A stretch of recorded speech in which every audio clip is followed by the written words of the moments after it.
তাবলিগের যে ঠঙ্গির জায়গা ওটার বাপের জায়গা, তোর বাপের জায়গা। শালা টেজত আসলে শালাকের কোনো গল্প নাই, খালি এই গল্প। আর আজকে দেখেন একটা বিএনপির নেতা কি সুন্দরভাবে দরুদ পড়া লাগবে, ইস্তেগফার করতে হবে, আল্লাহর কাছে দোয়া করা লাগবে, তার নিজের দলের কথা নিজের কথা একটাও বলেনি। জোরে করে কথা নেই। আরো নেতারা আছে তারা কথাই কই না। প্রধান অতিথি কোন দলের আল্লাহ ভালো জানে। আওয়ামী, আচ্ছা ঠিক আছে।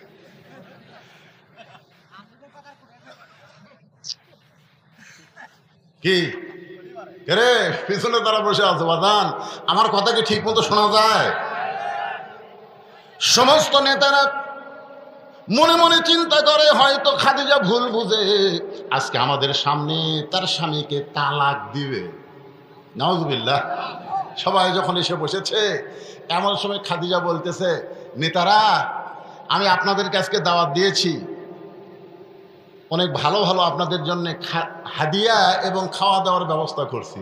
নেতারা বলতেছে, আমরা জানি আপনি মক্কার সবচেয়ে ধনমতী রমণী, আপনার দাওয়াতে আসলে হাদিয়ার অভাব নাই, খাওয়ারও তো কোনো টেনশন নেই, তো আমাদেরকে দাওয়াত দেওয়ার কারণ কি? খাদিজা বলতেছে, সেই কারণটাই তো বলার জন্যে। আগে খাবেন না আগে শুনবেন? আবু জেহেল বলতেছে আগে শুনবার চাই, মনে করতেছে উল্টে। খাদিজা বলতেছে, আপনারা নাকি বলেন যে আমি আব্দুল্লাহর এতিম পোলাকে বিয়ে করার কারণে আবু তালেব করণী করছে, আমার এই জাদুটনা করে ঠকায় দিছে, আমি নাকি আব্দুল এতিম পোলাকে বিয়ে করে ঠকছি। আবু জেহেল বলতেছে 100 বার ঠকছেন, 1000 বার ঠকছেন। খাদিজা বলতেছে, তাহলে আমি 3টা প্রশ্ন করব, আপনার উত্তর দেন। 1 নম্বর প্রশ্ন হলো, আপনার চিন্তা ভাবনা করে দেখেন তো, যে আব্দুল্লাহর এতিম পোলাকে বিয়ে করে আমি ঠকলাম, আমাকে জাদুটনা করে বিয়ে দিল তার চাচা আবু তালেব। আপনাদেরকে আমি 3টা প্রশ্ন করব, তার মধ্যে 1 নম্বর প্রশ্ন হলো, আপনার সত্যি করে অন্তর থেকে বলবেন আব্দুল্লাহর এতিম পোলার বংশের দাম বেশি না আমার বংশের দাম বেশি? সমস্ত নেতারা বলতেছে, মা আব্দুল্লাহর এতিম পোলা গরিব হতে পারে, কিন্তু বংশের দিক দিয়ে তোমার বংশের চাইতে তার বংশের দাম বেশি। খাদিজা বললেন, তাহলে বলেন আমি ঠকলাম?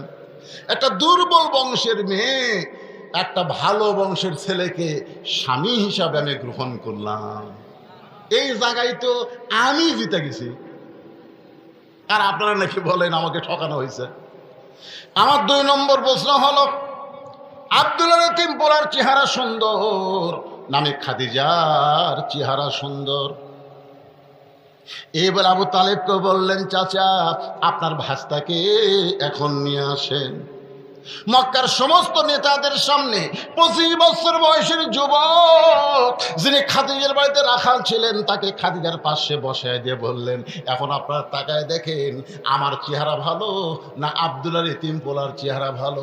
সমস্ত নেতারা খাদিজার দিকে তাকাইছে, কিছুক্ষণ পরে চক্ষু ফিরাইয়া যখন আল্লাহর নবীর দিকে তাকায়, ওই যে তাকাইছে আর নজর ফিরাবার পারতেছে না। 4 সূর্য গ্রহ তারা তারি নূরের ইশারা, নইলে যে অন্ধকারে ডুবিত এই ধরনী। সবাই বলেন, নবী মোর পরশমণি, নবী মোর সোনার খনি, নবী নাম ভাবে যে জন সেই তো দোজাহানের ধনী। 1-1 ঘন্টা হয়ে যায়, খালি নবীর মুখের দিকে তাকে আছে। খাদিজা বলতেছে, কি হলো? আব্দুল্লাহর এতিম পোলা কেমন? আবু জেহেল বলতেছে, খাদিজা তুমি আর কি, তোমার দিকে চোখ দিয়া সঙ্গে সঙ্গে আমরা চোখ মাটির দিকে করেছি, আর তোমার পাশে যে বসে আছে এমন সুন্দর, গোটা পৃথিবীর সমস্ত সৌন্দর্য যদি এক পাল্লায় দেওয়া হয়, আর আব্দুল্লাহর এতিম পোলার চেহারা যদি অন্য পাল্লায় দেওয়া হয়, দুনিয়ার সবকিছু চাইতে আব্দুল্লাহর এতিম পোলা বেশি সুন্দর হবে। খাদিজা বলতেছে, তাহলে বলেন আমার মতো কম সুন্দরী এইরকম বিশ্ব সুন্দর একটা স্বামী পাশে, তাহলে ঠকলো কে? আমি ঠকছি? আমার মতো কম সুন্দরী এইরকম একটা সুন্দর স্বামী পাওয়ার কারণে তো আমি তো জিতে গেছি, তাহলে করণী করা লাগবে কেন? করণ তো আমাকে করে না, আমি করণী করছি। তোর এখানে সুবহানাল্লাহ। আমার 3 নম্বর প্রশ্ন হলো, আপনারা বলেন তো আমার বয়স বেশি না আব্দুল্লাহর এতিম পোলার বয়স বেশি? সমস্ত নেতারা বলে খাদিজা আপনার বয়স হলো 40 আর আব্দুল্লাহর এতিম পোলার বয়স হলো মাত্র 25। খাদিজা বলতেছে আমার মতন 40 বছরের একটা বয়স্কা মহিলা, একটা তর তাজা 25 বছরের যুবক স্বামী পাইছি। এখন বলেন আপনারা আমি ঠকছি না জিতেছি? সমস্ত নেতারা বলে আপনি যে 3টা প্রশ্ন করলেন এই 3টাতে আপনি জিতছেন। খাদিজা বলতেছে আমি যদি সবগুলো জিতি তাহলে করোনা করার দরকার কি, জাদুটোনা করার দরকার কি? এবার আবু জেহেল বলতেছে মা কি বলবো, তুমি আব্দুল হাকিম পোলাকে বিয়ে করে দুনিয়ার সমস্ত গরিব মানুষকে বিয়ে করে ঠকে গেছে। জন্মের আগে যারা বাপ মারা গেছে, 6 বছর বয়সে মা মারা গেছে, এমন একটা গরিব ছেলেকে বিয়ে করছো। খাদিজা বলতেছে এটাই যদি তোমাকে চিন্তা ভাবনা হয়, এই মুহূর্তে আমার যত সম্পদ আছে আমি সব আব্দুল হাকিম পোলাকে দিয়ে দিলাম। জোরে কেন দেখিয়া নবীর মোজেজা ধন্য বিবি খাদিজা, দেখিয়া নবীর মোজেজা ধন্য বিবি খাদিজা, জীবন সম্পদ করিলেন অর্পণ। ওগো নবী দয়ার নবী গো আপনি হলেন খাদিজার জীবন। ওই খাদিজার বাড়িতে নবীর বয়স যখন 40, নবী ওই মুহূর্তে ছিলেন হীরা গুহায়। এর আগে কিন্তু নবী হয় নাই। নবী একজন মানুষ হিসাবে কেউ আলামিন বলতো, কেউ সুন্দর মানুষ বলতো, কিন্তু নবী হিসাবে দুনিয়াতে প্রকাশ পায় নাই।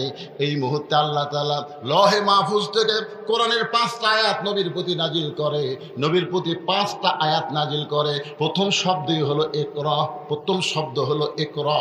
প্রথম শব্দ কি? যে 5টা আয়াত নাজিল হয়েছে তার প্রথম শব্দই হলো ইকরা। ইকরা মানে পড়েন, ইকরা মানে পড়েন। কারণ ফেরেশতা জিবরাইল যখন নবীকে বলবে যে আপনি পড়েন না পড়ো,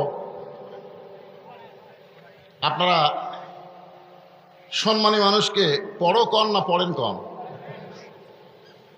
এখন আপনারা চিন্তা করতেছেন হুজুর বয়সের দিক দিয়ে তো জিবরাইলই বড়, কারণ বাবা আদম থেকে আমাকে নবী পর্যন্ত সমস্ত নবীর কাছে যিনি আল্লাহর হুকুম ওহী নিয়ে হাজির হয়েছেন সে ফেরেশতার নাম কি? কারণ সেই ফেরেশতার নাম কি? জিবরাইল।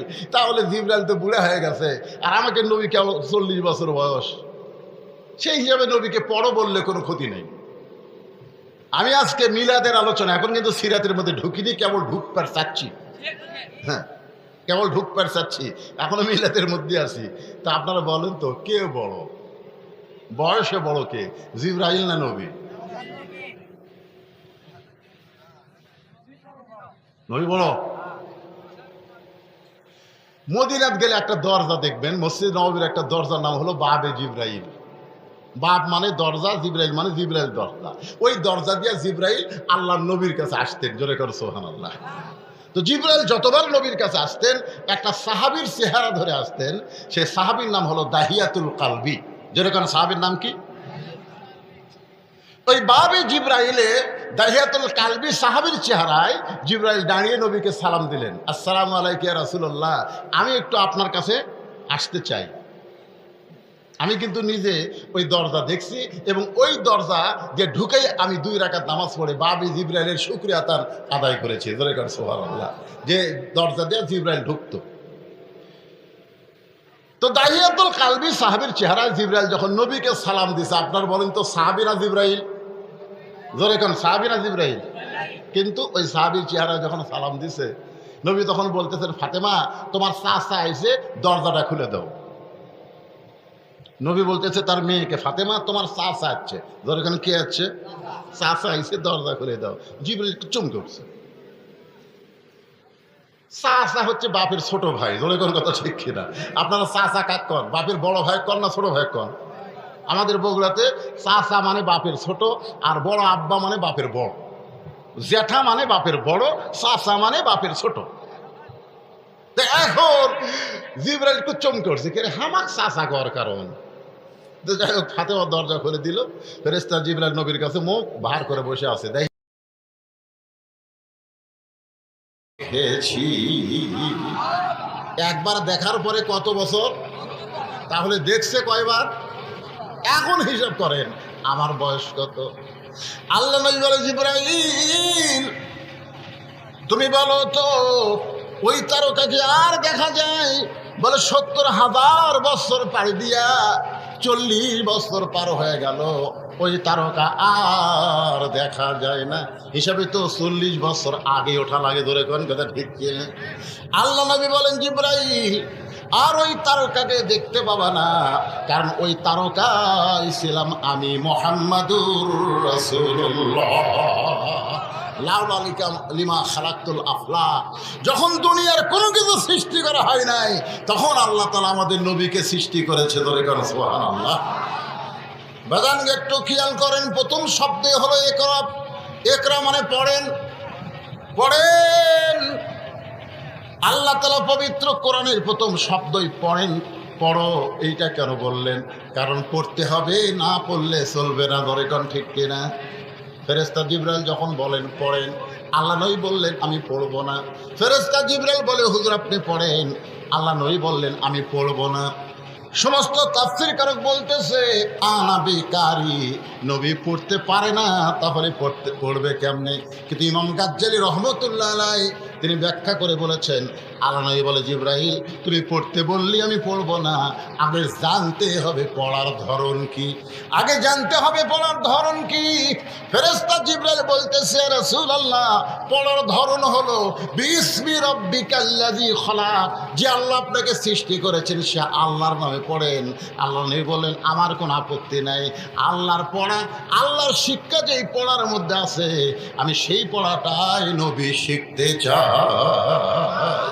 বিসমি রাব্বিকাল্লাযী খালাক, আপনি সে আল্লাহর নামে পড়েন যে আল্লাহ আপনাকে সৃষ্টি করেছে।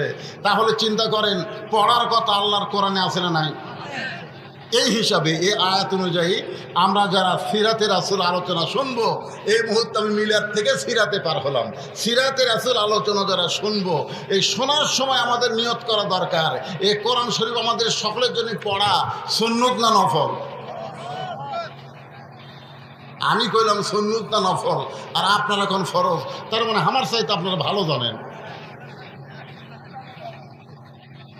জোরে কম, এ কোরআন শরীফ শিক্ষা করা সুন্নত না নফল? কেমন ফরজ? ফরজ আবার দুই রকম। 5 ওয়াক্ত নামাজ ফরজ, জানাজার নামাজও ফরজ।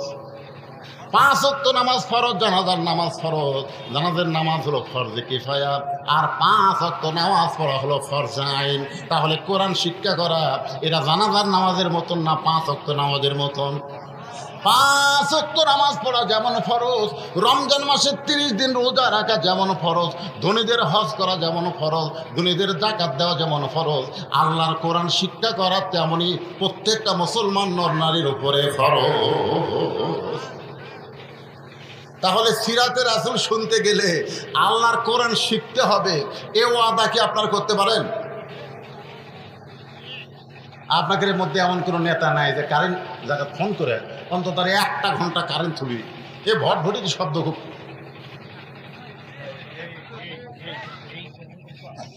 হ্যাঁ দেখেন তো, একটু ফোন টোন করে দেখেন তো। না আসলে সেই মাগরিবের পর পরে আমি আইছি, বুঝলেন, এসার অনেক আগে, এ পর্যন্ত কারেন্ট যায়নি, গেছে। এই রাত্রে আপনারা যারা ওয়াজ শুনতেন তারা না হয় চেতন আছেন, কিন্তু যারা ফ্যানের মধ্যে ঘুমাচ্ছে ভাই, এই সময় কারেন্ট যাওয়াতে তারকে যে কি বিপদ শুরু হচ্ছে ধরে কথা দেখছে না, ঘুম তো ভাঙছি, শরীর খেলে সিটবিট করতেছে, এর একটা কারেন্ট যাওয়ার টাইম হলো।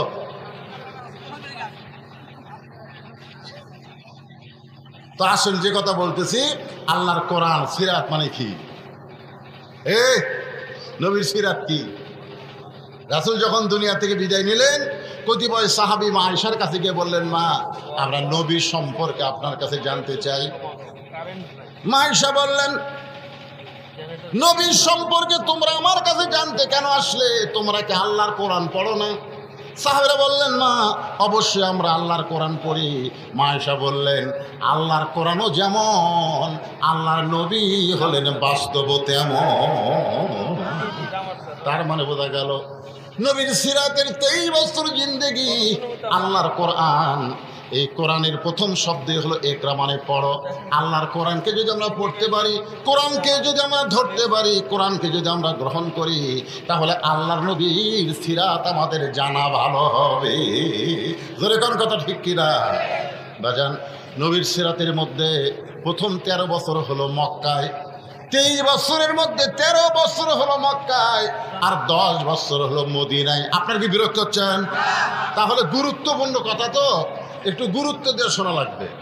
সিরাতের 23 বছরের 13 বছর কোথায়? মক্কায়। 13 বছর হলো মক্কায়, আর 10 বছর হলো মদিনায়। এই 13 বছরের প্রথম 2 বছর নবী তার নবুয়তকে গোপন রাখলেন। নবী যে নবী হয়েছেন এরা প্রথম 2 বছর গোপন রাখলেন, গোপনে কলেমার দাওয়াত দিলেন। আল্লাহ রাসূল, আল্লাহ বলেন, ইয়া রাসূলুল্লাহ, গোপনে শুধু দাওয়াত দিলে হবে না, প্রকাশ্যে আপনি যে আল্লাহর নবী এটা প্রকাশ করতে হবে। আল্লাহ রাসূল বললেন, কার কাছে প্রকাশ করব? বলে, আপনারা আপনজনের কাছে আগে প্রকাশ করেন। সর্বপ্রথম আমাদের নবীকে যিনি বিশ্ব নবী হিসেবে স্বীকার করেছেন তার নাম হলো খাদিজাতুল কুবরা। বলে কান সুবহানাল্লাহ। আল্লাহ রাসূল বলেন, আমার মতন সৌভাগ্যবান কেউ নাই যে আমি স্বামী আমাকে নবী স্বীকার করা। এটা কিন্তু সবার জন্য সহজ হলেও বইয়ের জন্য কিন্তু সহজ না। বউ সর্বপ্রথম আমাদের নবীকে নবী বলে স্বীকার করেছে নবীর বউ। যেরকম কে? এ যে আজকে প্রায় 40 বছর হলে, 40 বছর হলে আমি ওয়াজ করতেছি, এখন পর্যন্ত আমার বউ আমাকে হুজুরই কয় না। আমি বহুদিন বউকে বলেছিলাম, দুনিয়ার অনেক মানুষ আমাকে হুজুর কয় গো, তুমি একটু আমাকে হুজুর করে ডাকো তো, কেমন লাগে? বইয়ের মুখে হুজুর শুনতে কেমন লাগে? একটু হুজুর হুজুর কত।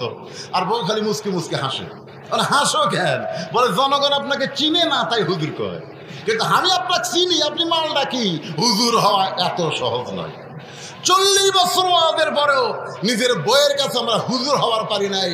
আর সর্বপ্রথম নবী বলে যিনি স্বীকার করেছেন তিনি আর অন্য কোনো মানুষ না, তিনি হলেন নবীর বিবি। জোরে বলেন কথা ঠিক কি না?